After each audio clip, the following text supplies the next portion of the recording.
we referenced, at every level of the defense. Waller was taking on backers, corners, safeties, whoever, whatever.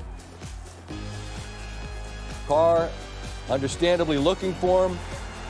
A lot of fantasy owners know that there was a frustration that he'd get down there close and then they wouldn't get the targets around the goal line.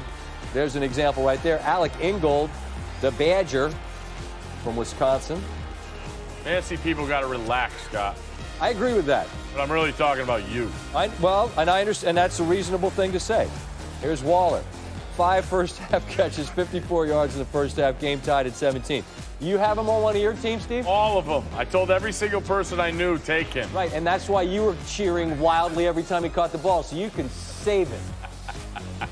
There's a red zone target. Right there. Touchdown. Throw it to 83. He's tight end is always what? Open. He was right there, but this guy doesn't matter. Throw him open. 103 yards, 12 catches, and a touchdown. John Gruden was raving about him, as you'll hear in just a moment. See the most receptions on by a tight end in Monday Night history. Well, the good news for Waller is this means he's got a future in TV. Tony Gonzalez, very good on TV. Of course, Whitman was a host on Monday Night Football. But for right now, Waller he'll just have to settle for being one of the very best, if not the. Well, hold on. Kelsey, settle down, Van Pelt. He's really good. Here's John Gruden on him. Darren's a great player, and our job is to try to get him the ball. And I've said it before. I don't know if I've said it to you, but I'd take him out of any of the tight ends. And I know Kittle and Kelsey are as good as they get, but Waller's right up there with them. This is a second year playing the position. It's astonishing what this man can do.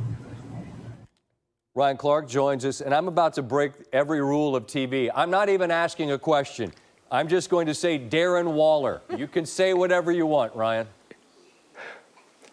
Flat out baller, Scott. I mean, this dude can do it all. And I heard you hedge your bet a little bit. You were like, oh, well, Kelsey, let me hold up. And even John Gruden spoke about Kittle and Kelsey. But as a pass catcher, he might be better than both of those guys. You watched him tonight. He was a matchup nightmare, whether it was DeMario Davis, Malcolm Jenkins. No matter what you tried to play on him, man, zone, he was able to find his spots, get the ball, and get yards after the catch for Derek Carr. Derek Carr wasn't trying to push the ball down the field. He was trying to get the ball in the hands of his playmaker. And there's been so much talk about number one wide receivers or number one targets. Well, Drew Brees didn't have his guy tonight, but Derek Carr did. And he had him in Darren Waller, a Pro Bowler last year, a guy who 2 years ago didn't even know what he was going to do with his life. Not only just football. Changed his life around and is now one of the best pass-catching tight ends in the NFL.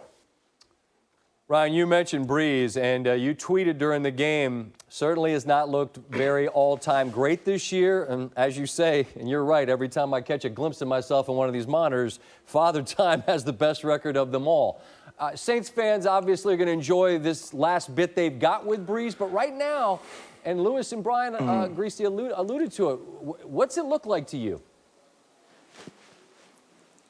I mean, it looks like his arm is not lively. His anticipation isn't what it once was, and that's a huge reason why he threw an interception tonight. This play is set up perfectly. You're going to get a clear route with a guy coming right behind him in the dig. It was the exact correct play call because they knew in this cover 3 defense, they were going to take the middle runner and get him out of there. Now you're going to see space in between the two backers. Drew Brees falling off his back foot. No accuracy, no velocity, no anticipation. This is not the Drew Brees we know, but this is the Drew Brees we've seen late in the season the last 2 years. And it's hard for all of us to let go. And I'm not talking about Drew Brees, but I'm talking about the media. I'm talking about fans. We know that he's a first ballot Hall of Famer, and we've seen him set records Monday night after Monday night. But this wasn't the same Drew Brees. No Michael Thomas, and the age started to show. The cracks started to show. The balls floated. They were inaccurate. The Saints are going to have to find another way to win instead of just throwing it around the yard because Drew Brees may not be what he once was. Yeah, it was interesting. That game, even against the Buccaneers. Look, you get a pick 6 from the defense, and, outside of one big play he hit to Cook in the second half, that offense was pretty stagnant there. So it'll be interesting to see where they go from here, Ryan. As always, appreciate you. We'll talk again next week. All right, my friend? Thank you, my man. Might be surprised unless you're familiar with the Saints and one of their fans. You're probably too familiar with this. It's the 7th consecutive season the Saints have not gotten off to a 2-0 start. They're one of just 5 teams in the NFL who has not done that since 2014. Obviously, that has not been a hindrance to them being back to Vegas. Louis Riddick, Brian Grease, you guys look sensational in those Blazers. I told Levy he had to go out no shirt in the Blazer or he couldn't come home.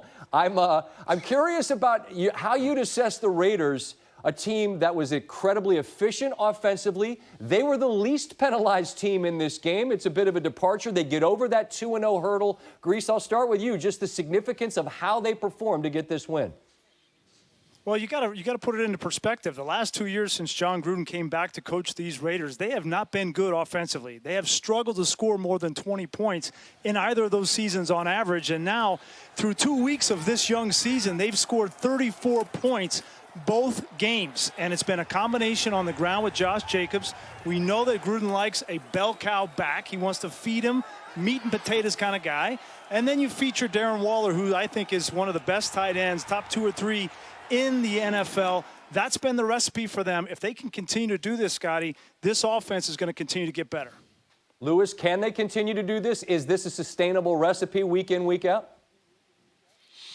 Well, you know what? We're going to find out, aren't we? I think it's hard to always have to go 9, 10 plays because, you know, as far as scoring drives are concerned, because there's a lot that can go wrong within that. But I think what you also see is that they do have the components on the outside to strike you with big plays, meaning they had those 2, 3 play drives where next thing you know, they're just on and they're off and they put up 7 points. And they had some opportunities early. Derek just missed them. So I think that part of the offense is what is yet to evolve. But if it does, and once it does, look out. Because then you've got it all. And Derek Carr has already said, I'm as comfortable in my own skin and within this offense as I've ever been in my career. And he's backing it up with his performance on the field. Louis, I want to stay with you and ask about Drew Brees.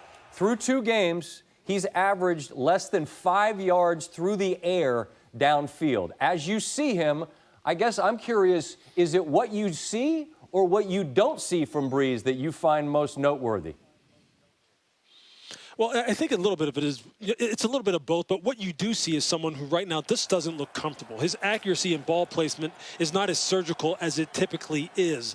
And I also think, you know what, in the first game, you know, against Tampa, they had some opportunities to really strike down the field. They had some people open, but the offensive line, you know, broke down in terms of protection, and he wasn't able to get it off. So they've had the opportunities to do it. So they have to keep calling them. Drew has to hit them. And then they just have to kind of polish some things up. But I'm a little more worried after this game than I was at the first game because Drew just right now, something seems a little bit off. And I guess missing Michael Thomas, that'll also do it for you. You might be a little off when you don't have that guy. But they need to get to work. They need to get to work fast because the season isn't very long. Brian, as a guy who played the position over time, I mean, look, I think he and Brady fool us into thinking they're going to do it forever. They're on the other side of 40. This is unprecedented territory where these guys are still occupying starting jobs and performing at high levels. What do you see from Brees right now that is concerning? He doesn't look comfortable, Scotty, in the pocket. You know, for 20 years, we've watched Drew Brees operate from the pocket, be able to escape and to move around in the pocket and to not worry about what's in front of him. And we talked with him this week, and I asked him, you know, what did he work on in the offseason? And a lot of it was efficiency and getting every ounce out of what he has left. And I think what he's telling you right there is he knows he doesn't have what he used to have, and he's trying to maintain what he still does have. But unless the pocket is clean, Scott, and he has an opportunity to go back and step into his throws, he's not comfortable pulling the trigger down the field. That's when he's looking for his underneath routes, and I think that's why you're seeing that yards per attempt way down. Fun one coming next week. Travel safely to the East Coast. We've got Kansas City and Baltimore, and I look forward to talking to you after that. Where are you taking us to dinner? It's your neck of the woods. I will send you some texts. I know some people. I'll have my people get with your people, and we'll make sure Levy picks up the bill.